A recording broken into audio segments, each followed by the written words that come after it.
everybody. Thank you so much for joining. My name is Lynette Young. I'm one of the wizards over here at ClaimWizard. Today's webinar is going to be about 4 ways that leaders can protect their time and empower their teams. And timing is everything, right? So I had this webinar. I've probably have the topic for this for years, to be quite honest. I had the webinar on the radar and on the schedule well before pandemonium hit. I actually did go through and freshen it up in the regards of what happens when we have to do these things when we are not working next to each other any longer, when we're all remote. So it's kind of a 2-for-1 special here. Um, as always, if you need help with any of the technical, I think somewhere on Webinar Ninja, there's a little help button you can click. If you have problems with audio, I hate to say turn it off, turn it on again, join or drop out, join back in, check that you didn't mute me, things like that. Typical webinar stuff. When I figured nowadays everybody's kind of used to Zoom. So, maybe we'll all collectively get better at this. Okay, so one of the first things that I wanted to I always like to start with a quote. Lynette likes her quotes. Um, that a company is really only as good as its people, right? So you can see the rest of the quote here. The hard part is actually building the team that will embody your company culture and propel you forward. And this was a quote by a woman named Catherine that owns the Muse, it's an online career platform, much like, I guess, dice.com or whatever. But it's about building your career, not just finding jobs kind of thing. And this is something that kind of, when I read this quote, it stuck with me quite a bit because we're all really good at doing what we're doing, right? We all want to do what we do. We're the best ones to do it. But then when you have to bring other people along for the ride, and I know for us, for ClaimWizard way back in the day, this was a whole thing. How would we bring people on and train them and mentor them and guide them so that they maybe not have ownership mentality? Because everybody always say, hey, ownership mentality, can I like borrow from the till? It's like, no, not that kind of ownership mentality, but the idea here that you can, people have ownership in what they're doing and pride in what they're doing, and not like punching a time card and then punching it at the end of the day and saying, forget it. Um, but you also want people on your team that are an extension of you, of your personality, of your passion, of your customer service, of what your ethics are, those sorts of things. I mean, everybody, ClaimWizard, we are very conservative when it comes to growing businesses and everything like that. And we took our time because not on purpose necessarily, but to find the right people and the right fit. And we're hoping that that's the way that you're building your company. And not to say if someone isn't a great fit that they can them kind of thing, but you have to work with them. You have to work with people. There's a big difference between being a manager, being a boss, and being a leader. And that's some of the things we're going to talk about today. Okay, what are we going to talk about in this webinar? Like I just mentioned before, a lot of these webinar ideas that I have, either I've talked about random people at conferences when we used to be able to go to conferences and things like that. But really, a lot of it comes from my small business coaching and consulting businesses. I've always worked with small businesses. My preference was actually family-owned small businesses because most are mom and pop in any capacity. So that was, a lot of my experience before I came onto ClaimWizard full time. So I'm taking that and kind of incorporating all the education and the knowledge that I would put out, but just specifically for public adjusting industry, because that's where my heart is.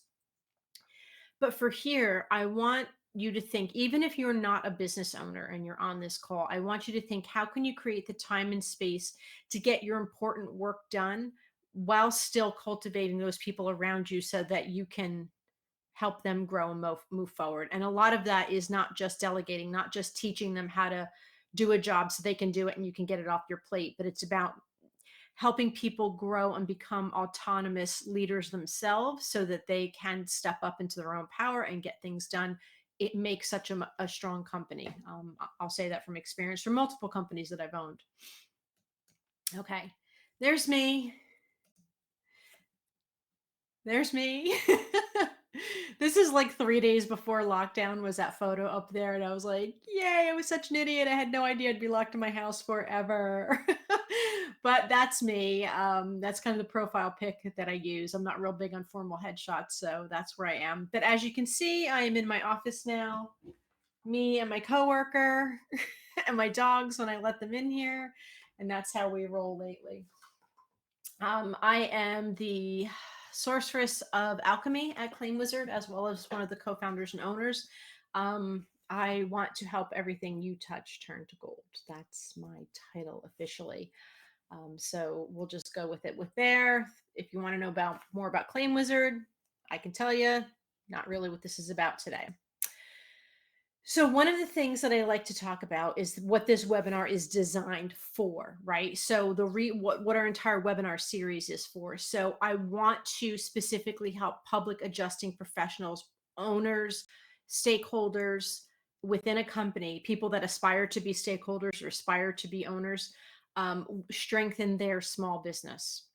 That's really where this is. Again, rising tide raises all boats, raises all ships. One of these days, I'll know that phrase by heart.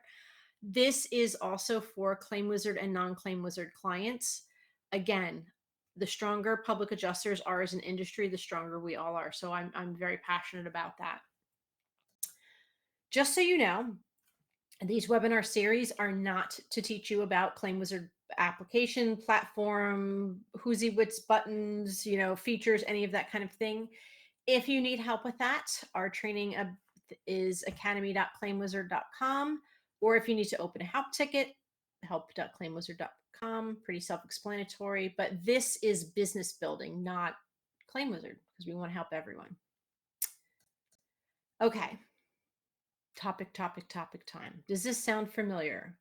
It sounds familiar with me as a now suddenly I have to figure out how to navigate my sixth grader in e-learning, college kid. I can't deal with that. Those sorts of things. But it's just like who says this, right? I say it with my kids. I'm just going to pick up after them because it's just easier if I do it. I'm sick of nagging. But this happens at work too. And I see this because I feel like a public adjuster therapist sometimes, because I do get quite a bit of phone calls to just be like, well, just tell me how to do something because I don't have time to train my team. And I'm like, well, I'll train them for you. Or, it's just easier if I do it myself. I don't want to learn how to do that thing on the computer or in the email or whatever, because I'm just going to do it the way that I've always done it. Right. So that, while in the immediate seems like it's a really good idea, it's not doing anything to help get things off your plate, but it's also not helping the people around you. Um, Example, not that my husband is like this, but if I were to go being put in a picture up on a wall and I'm putting in 600 holes because I can't figure out how the heck to find stud, he's just going to come in and grab it and go, "Oh, let me just do it. Lynn, you're making a mess of my wall, whatever." If he teaches me how to find the stud, then I can do it and he never has to bother me again or get aggravated by me, that kind of analogy type thing. But it's the same thing within your business. Not only does it put more work on you, it takes away value from others. Um, I just don't trust. And the third one here, I just don't trust my team. Trust my team. Oh my gosh, guys, I have heard this so much. I don't trust my team to do the things the right way. I don't trust my team to blah, blah, blah, blah, blah. If you don't trust your team, this is Lynette laying it right on the line for you all because I'm a straight talker. If you don't trust your team, not one individual, but your team as an entirety, you have hired people that you don't trust because you don't know how to trust and to give things away. I will be honest. Not everyone is out to steal from you. Not everyone, create the boundaries, create these 4 things that we're going to talk about, grow them up into that. And if they still don't make the cut, then you have decisions to make, but you have to determine how you want your company run. Learning to trust your people to do their job is the right thing, especially when people aren't in front of you all the time. That's one thing we get a lot here, is that, people are like, well, how do I know they're working if I can't walk over to their desk and see them? Well, you value it by the output. If you have 6 claims to work through this week, at the end of the week, if they've worked through their 6 claims and whatever their tasks are, then they're doing their work. quite honestly. If you're not getting calls from clients or emails from clients saying, oh, I can't deal with her, she's difficult or whatever. If you're not doing that, then it's working. So you don't have to breathe over someone's neck just to know that they're working, just to listen for the clicky clack of the typewriter and things like, or keyboard. Dated myself there, sorry. Your kid on a Zoom call, making sure that they're not just showing each other, their classmates, their puppies. Yeah, you got to keep over their shoulders. Adults, no, they are grown professional adults. You got to learn how to let go a little here. You got to train them and mentor them to get there. So everybody's saying, "Yep, so true." Yeah, and I'm gonna tell you, what a, I am not like perfect. My businesses run different than your businesses are run. Obviously, I'm a software company. You guys are public adjusters, but these four things here are what I've continuously worked with small businesses, especially in my past experience prior to ClaimWizard. Honestly, since ClaimWizard too, is when you have a business that is two partners, a spouse team, whatever your core is that you start. And as soon as you start bringing in quote unquote scary outsiders, right? People that didn't, sit with you and bring this business up at the kitchen table, didn't work two jobs while they were getting this off the ground, didn't sit through all the training and all these things that you have to do to get to where you're at. And here breezes in someone. You need to perform these four things. You need to work with them. And maybe some of them work for you, maybe some of them will not. My job here, as far as I'm concerned, is to give you the education, and then you can decide what you need to do with it that best meets your needs. Would never tell anyone how to run their company. Number one is mentoring. And we're going to talk about what that means. There's a lot of different flavors of things. People don't understand exactly what mentoring is. They think it's showing them or teaching them things like that. Number two is setting boundaries. And this is probably where we have the biggest disconnect right now with being home for, COVID and things like that. So I want to talk about that a little bit more in depth than I've ever had to in the past, just because we are in strange times, friends. The third is meetings. We don't have a lot of meetings here at ClaimWizard unless you count my husband still walking into my office, every 12 minutes. But as far as team wide or department wide, that sort of thing, we have meetings when we need to have meetings, not because we're supposed to have meetings. Every minute you're in a meeting, is my opinion, is 5 minutes that you're not doing something else that's more productive to your bottom line. And the fourth is availability. And this part is super scary. Since we are accustomed to being available to our customers 24/7. I think on my last webinar I mentioned and I think it was this past Sunday too. I get emails and phone calls on Sundays, and I got them on Easter. And after going back and forth on email 4 and 5 times on a Sunday, I finally had to just say, you know what? I'm not going to answer these anymore. I'm going to wait till Monday. We're going to teach you how to do that too, or at least get a little bit of courage to go and do it. Okay. Number one, mentoring. So just out of curiosity, if you're interested or not, you can throw it in the chat. Does anyone have ever had a mentor, even if it was not official? Like sometimes, a lot of times in schooling, people will have someone that they consider a mentor, that isn't like an official relationship or something. So, okay, so some people are saying, yes, they've had mentors. Good. Um, I always say my first mentor was my grandmother. Um, and she shows you and steers you the right way. Maybe I got to smack with a wooden spoon every once in a while, which I do not suggest you do. But her way isn't necessarily to teach me, but it's like, watch me work, watch me do things, watch how I interact, watch how I behave, and then you mimic me, and then we'll adjust you along the way. But I think everybody's mom or grandma might be their first, but professionally in school, it's a whole different ball game. So here I want to talk about, because I've done this a lot professionally: coaching, consulting, mentoring, and teaching. Those are four roles that I have continuously had in my profession. And chances are you have too, whether or not you call it that or not, right? So training is pretty straightforward. Here's how you do, this is what you're going to learn. Here's how you do it. Recap, this is what you've learned, right? When you're training a person to complete a proof of loss, or train in the office, or showing them the fields, this is what needs to be filled out, this is who you look the envelope to, that's training. Adjusters, it's the same thing, going back and teaching them either how to do estimates or how to read them, or whatever the things are. um, you would need to teach an adjuster what to do. Mentoring is something completely different. It's not dumping your work on them and saying, go do it, but it's really giving them direction on what they're supposed to do and then let them go and do it. And when they're done, they can come back like we're seeing here. Check in. Well, hey, you went out and you got up on that roof, and what did you look for? Did you go through the checklist? What challenges did you face? Could you not find certain damage because of what? Uh, you know, how did you deal with it? You were up on the roof, you have to make quick decisions. What did you do? Or in the case of office staff, you have somebody, a carrier. I love how this happens lately. A carrier will get an office staff on the phone that they absolutely know does not have a public adjusting license, and they try to bait them into, well, what do you think this is worth? What do you think this part of the damage is worth? How did you deal with that carrier adjuster on the phone without putting yourself in peril, your jeopardy of not doing something without a license, even though they're baiting you to?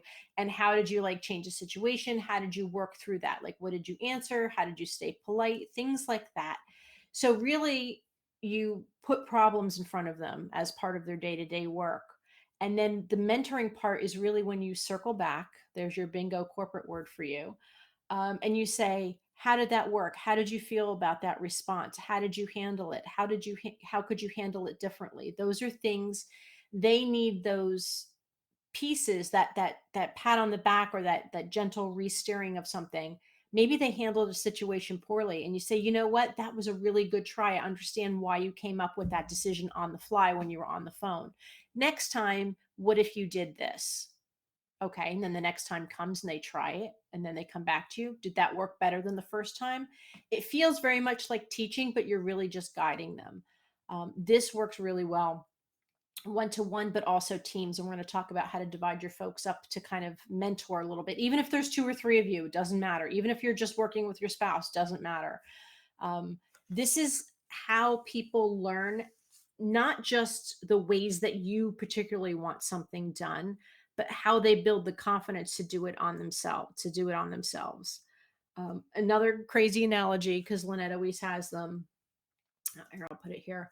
I feel like I should be like talking to you in the camera when there's story time, because we don't all get to see human beings all that often.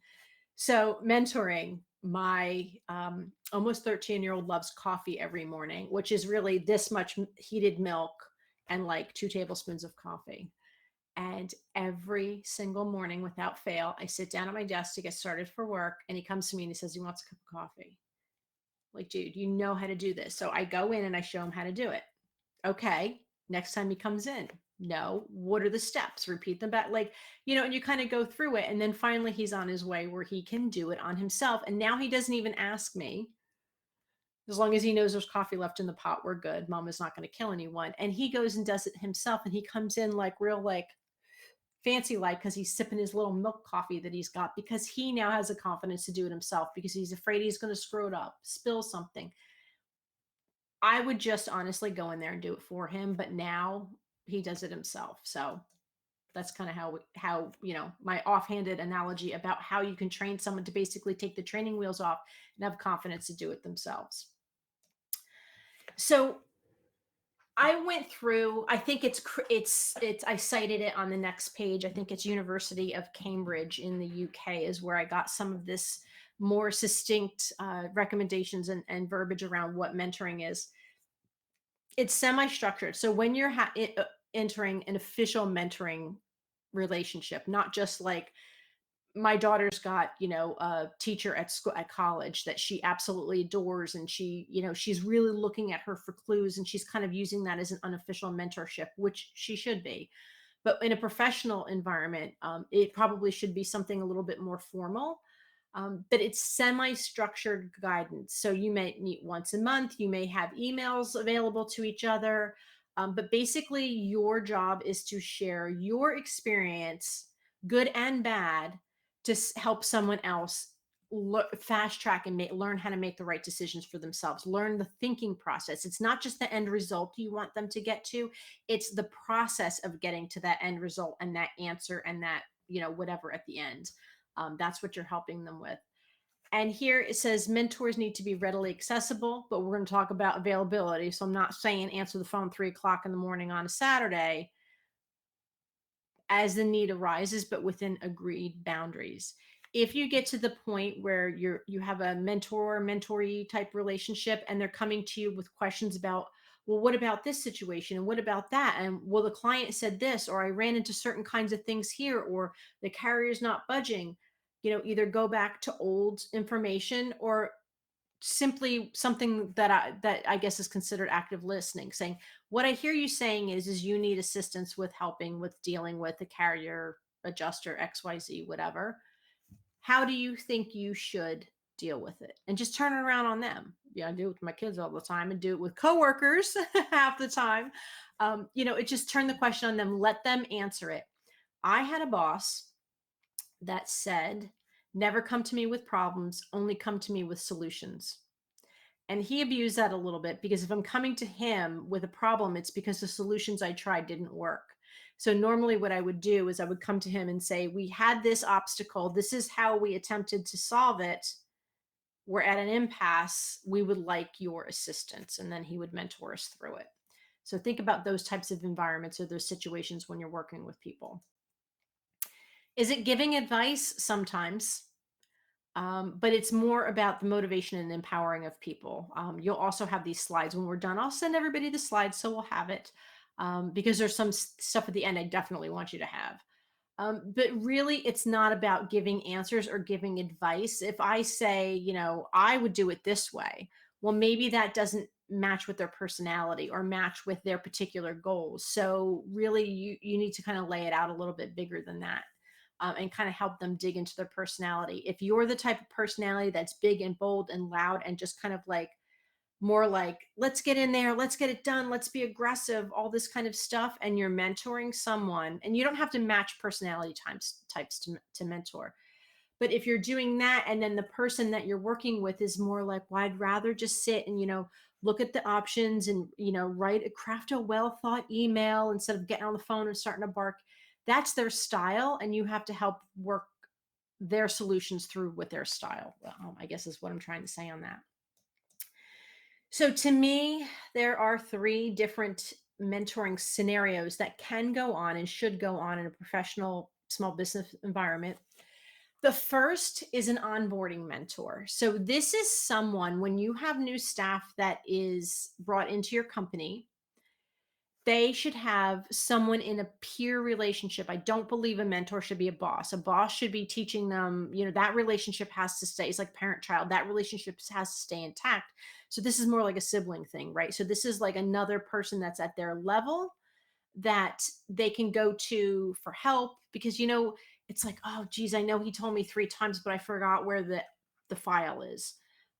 You don't want to go to your boss all the time for that. So they need a safe place as a mentor, as a peer, to learn the policies, learn the personnel. I want to steer clear of gossip here, all that types of stuff. This isn't, an office staff comrade where you're just sitting there like with a bitch session about somebody or something. Make sure those parameters are set.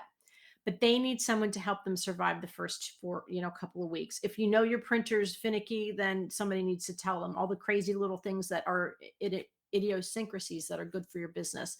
Even the same with certain clients call in. If you see a certain client's calling in and now you're pushing the phones off on that new person, you need to make sure that you say, hey, that person's a hothead, just please be super kind to them, like kind of thing. Or if they get, disrespectful, just put them on hold and give them to me. Like, you need somebody in that type of position to help them. And again, I don't believe that it should be anyone that has direct authority over the new person, because they need somebody in a friendly capacity that can help them through a lot of things. And then the next here is a peer mentor. So these are team office staff together to, maybe a junior and a senior type person. This is something most likely akin to, if you're in Florida, the apprenticeship program, right? So in Florida, you can't become a public adjuster until you mentored under another Florida public adjuster for 6 months. And then, I don't know, you have to retake a test. I should probably figure it out. But really what it is, it's someone that is responsible for the same type of job as you, that they can kind of go off and bounce ideas off of, buddies with each other, that sort of thing. It should be about, it's not just helping each other and answering questions. They really should be holding themselves accountable for certain things um, that are goal driven, and maybe encourage them to actively, come up with a set of goals amongst themselves, and that they can collectively work through it. Like all of the additional certifications that you can get as a public adjuster, whether it be umpire appraisal, all those crazy letters Chip Merlin always talks about at the end of people's names. Maybe two adjusters come together and they say, we're both going to go for this certification and we're going to work through it together, bounce ideas off of each other. Mentorship doesn't have to be like your whole life, like a mentor for every single aspect in your life. It can be very um, kind of dialed in and very myopic on the type of thing that they could mentor each other for. So a lot of times when you're going through something together, you can do that. Again, my kids in college, I see my daughter, they have study groups and they are purposely small down. I think there's like 10 of them, 9 in my kid. And they're able to help each other and mentor each other and like kind of encourage each other and help share ideas and expertise with each other. That's kind of what you want to do with that. But then the last one is developmental mentor, which is kind of a boss, employee kind of situation. You, as the owner of a company, may want to bring in certain adjusters and start mentoring them. This situation I see, and I've actually coached people in the public adjusting arena when they are dealing with what I call legacy generational businesses, right? So dad has one foot on the golf course, that's what I call it. And he needs to not just take his son or daughter or, whoever brother, little brother, whoever's going to take over the business. They don't need to just teach them the thing about doing the business if they haven't been involved in it before. But mentoring in this capacity can really open up doors by, the person that's mentoring, not the mentee person, introducing them to their social networks or professional networks, taking them to conferences with them, getting them to know people, having them involved more in the community, that they're going to Chamber of Commerce events back when we can go in public and things like that, and kind of really bringing them up as, the next person in the business, or even as an adjuster, really kind of uh, bring them so they're more full circle, so they can be like a senior type adjuster, things like that, or an adjuster manager, and bring somebody up so you can be a role model for them and provide them with extra opportunities. Okay, so we did talk about mentoring office staff, mentoring adjusters. That's pretty much what you're going to have to come up with. Is it needed? Do people in your company look like or requesting help with things? Try it. Pick someone that you feel that would be open to this, and ask them if they'd like to set up more of a formal mentorship with you. Meet once a month, whatever. If you're actually interested in that, you can definitely email me, lyoung@claimwizard.com, and I will send you a lot of information, even like worksheets and things like that, that you can have that can kind of set the boundaries between you and the people that you want to work toward a mentor. And the next is boundaries. Boundaries, boundaries, boundaries. We have none in our lives. I will be very clear about that. So, this is how leaders get more time in their lives. The first one, mentoring, is getting other people, because then they become empowered in their own decisions, and those decisions now come off of you, and you basically have other people. Pardon me. I have a lot of allergy meds in me right now. I take a sip of my tea. And now creating boundaries is the kind of time framing and time boxing yourself out. So here, boundaries is not coming to you all the time. Those questions in the beginning about, I could do it better myself. If somebody comes to you for help and you just grab the stuff out of their hand and do it for them, then that's what we don't want. We want responsibility equals ownership. Just because someone is responsible for a task and it doesn't get done, they're like, well, it'll get done. Somebody else will pick it up. I guess it wasn't that important. Nobody's yelling at me for it. We want people on your staff to have a sense of ownership over what they're responsible for, because that means that they won't keep coming to you about those things and questioning and looking for your approval. If every single letter that is identical that goes out of your business has to be approved by the owner of the company, even though it is literally the same exact letter, it's a complete waste of time. They have no ownership over that responsibility. All they're doing is literally hitting print and putting it in front of your face. Give them and empower them to be able to do it. Not everyone is going to think like an owner, and I'll be the first to say I was completely shocked by this.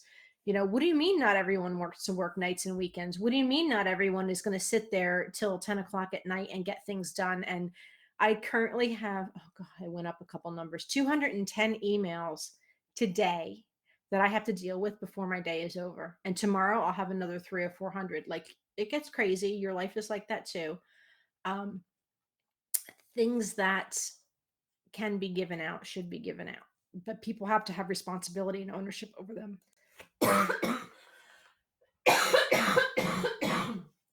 Ah, so work from home. Oh, pardon me a second.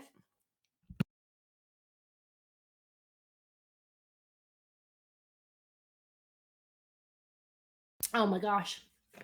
Maybe I shouldn't do webinars when I know I've been talking on the phone all day. I'm also living with dogs 24 hours a day, where normally I'm not home with them. And apparently I'm deathly allergic to dogs and refuse to rehome them. So this is my life. So this picture here, door open, come in, door closed, come back later, is literally on my door, because people still in my house walk in whenever. They don't understand if you're at the computer. They don't know if you're watching YouTube or working or whatever, even if it's after working hours. They don't necessarily know. I think you need to have a really good physical indication if you're working or not. Visual clues. My office doors in my house are French doors. I guess they have glass panes in them. So people see that I'm sitting here and they literally just open the doors and walk in, hence the sign. But there's a big shift for us if you have to work if you don't have an office at home, or you have to work from the couch or the kitchen table or your bedroom or things like that. People won't be used to it. So make sure that you have some kind of indication that you are working. And I'll be honest, everybody right now is working from home. So before, it used to be kind of like this fox paw kind of thing, or faux pas. If a dog was barking or your kid ran around behind you, I mean, obviously, if you're on video, warn your family not to run around in their robe or whatever. But clients, yeah, they're at home, obviously, because that's probably, or they're at work, wherever they are. But it's not like the worst thing in the world anymore to have somebody barking or a lawnmower in the background and that kind of thing. Just give everyone grace. But you do need boundaries of some sort. Otherwise, it all becomes work and none of it becomes work.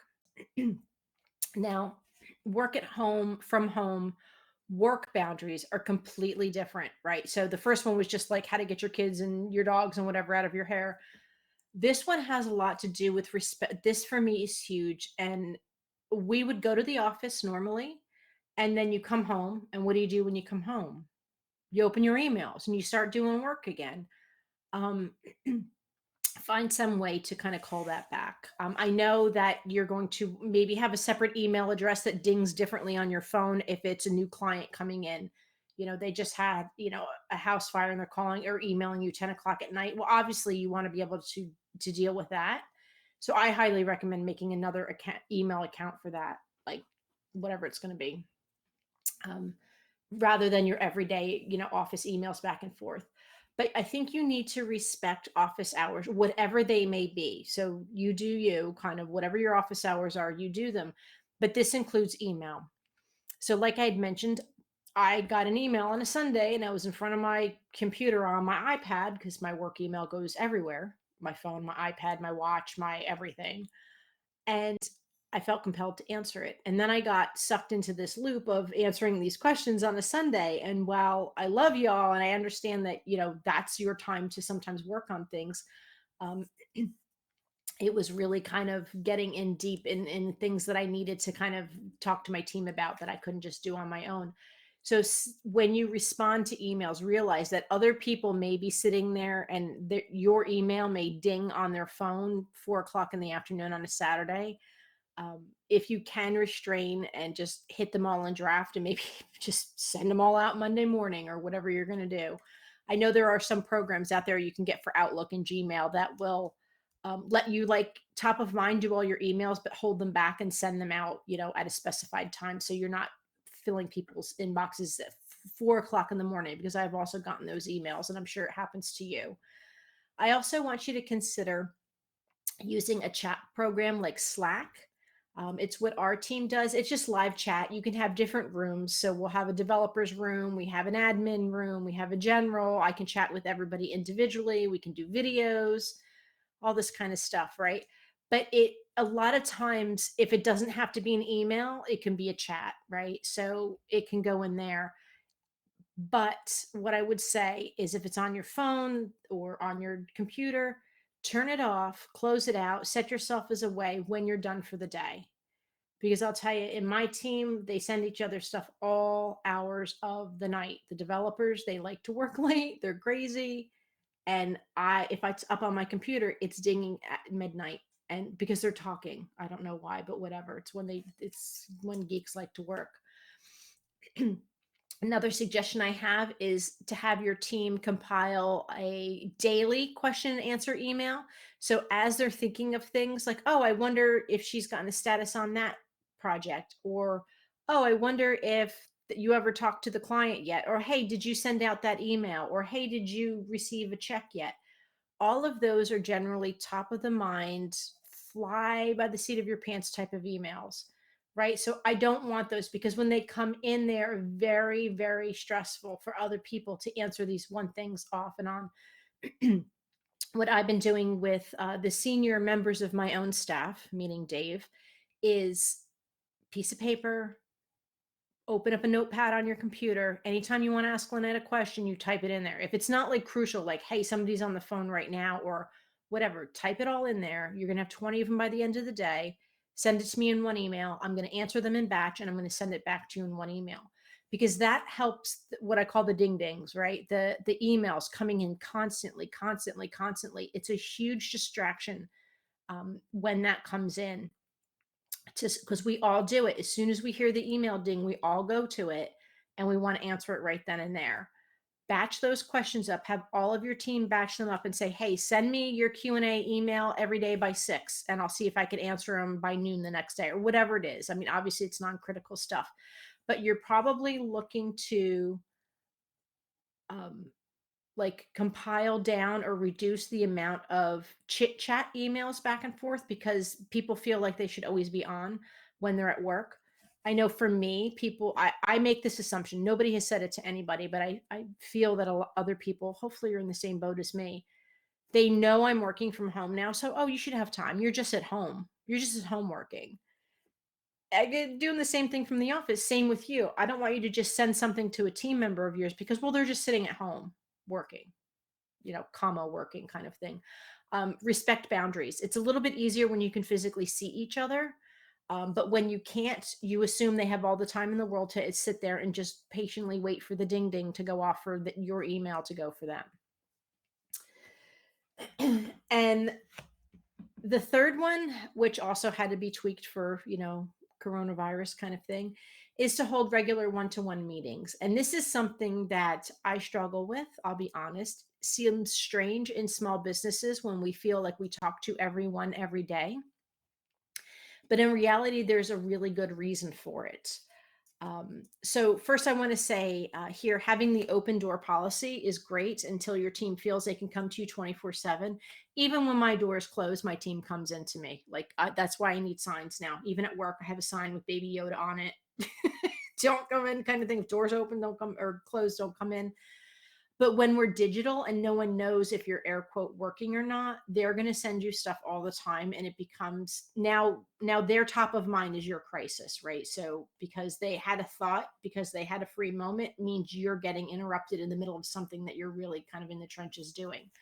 Um, So what I suggest is kind of book a specific time every week. I would do every other week. Listen, we don't need to like death by meetings kind of thing. Every other week in the beginning, maybe the first 2 or 3 times, and move to weekly or monthly with each of your team members. If you have a big enough structure where you have a hierarchy, managers and stuff, just meet with your managers and have your managers meet with the rest of the folks. But this time should be general, like get to know them. How are you? All that kind of thing. But it's going to give them that private time as that they can have one to one with you to vent a little or to say, you know what, so and so, I'm concerned about her, or I'm having struggling with these new projects, because people don't ever want to admit faults in front of their teammates, right? So give them that private time to be able to do that, because what this is going to do is this is actually going to alleviate a lot of pressure later on. So if you're letting a little bit of the steam off on a regular basis for people, you're not going to have things put in and kind of where it comes to a head later, and then you really have to deal with things and it becomes difficult. You also want to keep an eye and an ear to the ground sort of thing, about any potential turf wars in companies. I've seen that amongst office staff or even adjusters. So like those can lead it to unproductivity issues, which I think are really important as a leader to keep an eye for. So obviously there's all our people on our VR. Everybody's kind of remote now. So one-to-one FaceTime is really hard now. Video chats, Slack, Zoom, however you want to do it. If you wind up getting Slack, I don't know if the free version does video or not. There's a million ways to do video nowadays. Do a video chat with them, look at them in the face, give them warning so they're not in their pajamas kind of thing, but let them know, and also set an agenda. Say, these are the things I'd like to talk about. If there's anything you specifically would like to talk to me about, let me know ahead of time. I personally hate getting blindsided by questions I didn't know were coming. I need to sit and think about things before I want to talk to someone about it. Okay. This is my favorite. Be available less often. So there is, at the end of this, I'm going to give a book recommendation because I read a lot of books, or I should say I listen to a lot of books. Audible is my best friend. Um, and there's an author and a book that I just finished. I think I read it 3 times now, called Clockwork. And it's really about freeing yourself from your own company, which sounds glorious on a lot of levels.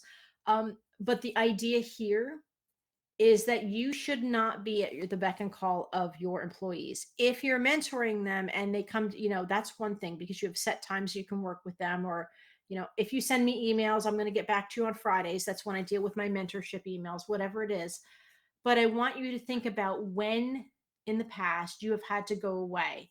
You're attending an offsite meeting, you're on a plane, you're at a conference. What happens to your staff when that happens? If you have trained them to always need your approval. So this is what's going to happen. Emails, text messages, anything. And I've literally seen this happen in front of me as people are standing at the ClaimWizard table and chatting with me, and their phone goes off. And of course, you have to look at it. On the hierarchy of needs or chat needs, I'm probably low at the list. You're supposed to be networking and doing business and stuff. Hey, I know you're out, but we have this thing we need your help with. And then they email you or text you 20 minutes later, oh, I guess you're still busy, or you get the sarcastic thing. And then finally, 20 minutes after that, they're like, we figured it out. If you leave them alone long enough, chances are they're going to figure it out on their own. But what I feel is that they should be given opportunity to own something and to have empowered over it, that they know they can make their own decisions, that they're allowed to make their own decisions, and that you'll be okay with it.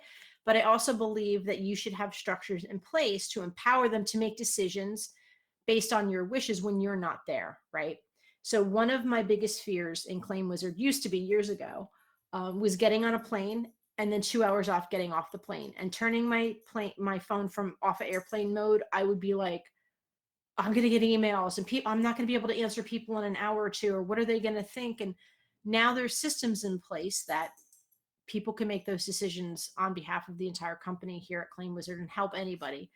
But for public adjusters specifically, one of several of the ways that we found that can help is to, and this is kind of in, I guess, an opposite order, is the standard operating procedures, the SOP, right? So I've worked in the past with many franchises, franchise holders and franchise purchasers. So on both sides of the spectrum, I suppose. Pardon me. And your SOP, and in large corporations, your SOP is your guide, is your Bible, right? If you need to know how to answer a phone, it's in your SOP. Or you want this is what the receptionist says. If you need to um, find a new vendor or put out, requests for proposals for a new vendor, this is what your standing operating procedure is. Like, so it's basically your brain written down. So that's for your entire company.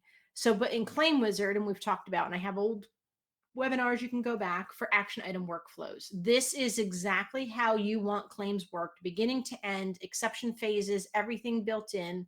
ClaimWizard walks you through it. Your staff doesn't have to worry they're making the wrong decision, because the decisions have been made for them already and they can just follow it. They can be empowered to know that they're doing the right thing. Of course, if you're not using ClaimWizard, you can definitely use the concept of action items and workflows. It's just all manual. And then the third thing that I absolutely love is something called capture systems. I couldn't figure out exactly if he had a sexy name for it or not. But in the Clockwork book, the author, Mike Michalowicz, actually talks about, if you need to train your staff on something, if they're going to come to your desk, or you're going to go to their desk and you're going to explain how something works, if you're going to explain how the weird printer, you have to load the paper a certain way, if you have to explain how to put a call on hold and transfer it to someone, record it. I know it sounds really stupid, and Mike does this, and I tried it myself, and I was like, it actually kind of works. So you may just take out your cell phone and record it and say, okay, look, here's the keys on the phone. Here's the button you push for this, that, the other thing, transfer the call, you're good. Upload it somewhere, have a private YouTube for your group, whatever you're going to do with it. Next time someone comes in your company and needs to learn how to put something on hold and transfer it, they can just watch this video and do it. If you get a new phone system, the person that understands it, it doesn't always have to be you doing the video, you being the training. The next person, if they found a better way to do it, if they found a way that you can program a key on the phone to just like hit the button and press an extension, they are now responsible for re-recording a video with the improved process, and then they push it out to other people. So anytime someone wants to learn something, there's a built-in library of either videos or text written or screen cap pictures or photographs or whatever that is going to be. Nothing fancy, nothing sexy, that they can look and say, oh, this is how I transfer a phone call. Oh, this is how I unjam the printer. This is how I do whatever. And then people don't have to go to you all the time, or even go to anyone else in your company. They can be empowered to do it themselves. This was my, it's funny because the author, Mike, and I are kind of professional-ish friends. And everything he has written, I have done in some way or another before his books came out. It just, I didn't have a real good name for it. I was just kind of like going in the wind with it. But this capture system is exactly what we strive for with the videos and everything on our academy for training you how to do something. So this is kind of what Mike's thing is here. And this is how you can empower people to do things for themselves so they don't have to come to you. If you record a video and you say, this is how I want things done, they don't have to go to you and say, how do you want it done? Is this good enough? Well, did it match what I did in the video? No, then go back and redo it, kind of thing. Here, you're getting everything out of your head, because if it's in your head, people have to come to you and it will suck your time up. Then they can go about, it's captured, it's recorded, whatever, send a Slack message. Hey, everybody, I got a new video out for how to transfer a call on the phone software on your computer, or whatever it's going to be. You can do it just audio, so people can record it and listen to it. It can be an action. So if you're unjamming a printer or whatever, but if it's something on the computer, you can do a recording for that. And they do give you a couple little tools over here that you can go to.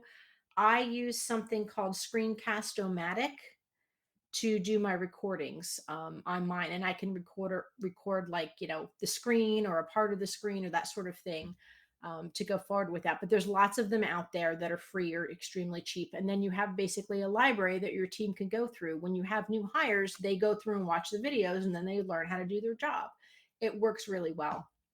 But this is huge for getting people to not have to ask you questions about what's appropriate, what's good, what's not, how do you like something, that sort of thing, versus coming to you all the time. I will say, bottom line, when you do this, you have to be willing to give that control up. I still do see people that are constantly wanting their employees to come back and like double check everything by them because it could never be done as good as them. And they have to know everything that's going on in their company. I'm pretty sure Elon Musk doesn't know what everyone in his company is doing on a given day. He doesn't approve everything. Um, Not that we're that big, it'd be nice to be that rich, but we're not that big. But you have to let your employees, you have to empower them, or you will never, ever take back your own time. So, with that said, I will give a book recommendation because I do love Mike Michalowicz's books. He's also a fellow Jersey guy, like I'm a former Jersey girl. His books are gold. He actually has some books written, some of the genres, like I guess derivatives of some of his books, that are written specifically for general contractors, roofers, plumbers. A lot of those things are actually applicable to us in our industry for public adjusting. Fix This Next is his book. I literally listened to half of it already today, and I think it released yesterday or today. It had just come out. It really helps you identify what you need to fix in your business. I went through and did his little free quiz, and it came back and said I needed to fix the delegation and the communication. Like I needed to give more away to my team and trust them more. And it's not that I don't trust them. I'm still in that part of the triangle that says I can do it better and quicker myself. Um, but it's a really, really good procedure for, do you need help internally in your company to start delegating more work? Do you need to grow more leaders in your company? Do you need more revenue and sales in your company? Do you need a stronger reputation outside to your clients? Think about some companies that have really bad reputations right now. They're making great money, but they have really bad reputations, and that's going to come back and bite them in the backside. So Mike's goal with this book is, yes, you may have multiple things you have to fix in your business, or whether or not you identify them or not, but it's the next thing. It's a very important what's next. And that's kind of like this is why Mike's stuff always resonates with me, is that who that what is the next thing that you should be doing? Like we have action items and it drags you through your own process, kicking and screaming. It's like, yes, I know I need to do these next 5 things, but what's the very next thing? What do I have to do right now in order to move this project or this process or this claim forward a little bit more? And it is absolutely what Mike's book is about. And I absolutely love it. I'm going to just tout him up to high heavens. This I thought was really good. I just wanted to share this. I promise every time won't be this big of a book review. But I've read every single one of these books multiple times, with the exception of Fix This Next, because I just got it yesterday. Clockwork was a game changer for me. Like literally, it changed my life. It changed how I run my business. And a lot of what the ideas behind I want to get time back in my life and my business, that one step, one foot on the golf course, where people want to bring up others in their company to do the work for them, very much Clockwork.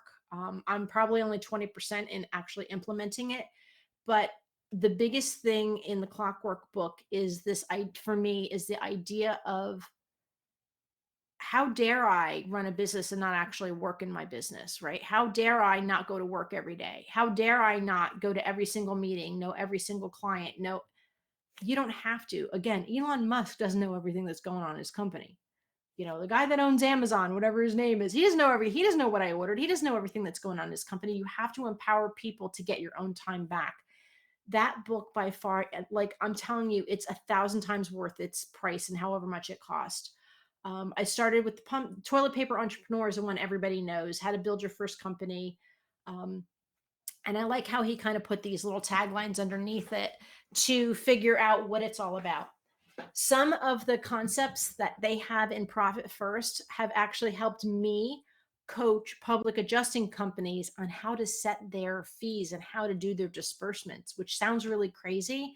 But a lot of what came out of the Profit First book helped me. So if I had to recommend any, I mean, Fix This Next, obviously I haven't gone through it. Clockwork, absolutely every single person on this call should be getting, should go out and buy it. Profit First is the next one. Surge, I believe, is the one that he has where it's for plumbers, for for very high competitive industries that have a hard time getting their kind of their message out above all the noise of the others. So I think that that's crucial. ClaimWizard.com/webinar. It's where you can sign up for the webinars. We have May 13th, we have closed file review for public adjusting companies. May 27th, we're doing team email best practices, which might be, it won't really be a duplicate of some of the things we've covered today, but I'm going to talk to you about some really cool tools for email. July 1st, we have stop doing low value work and organize your public adjusting business. Can I just tell you that that thing is so registered for? It's crazy. But basically, we're going to talk about $1, $10, $100 work there. That's something I've been talking about for a long time. And then July 15th is stop using your inbox as a claim management tool.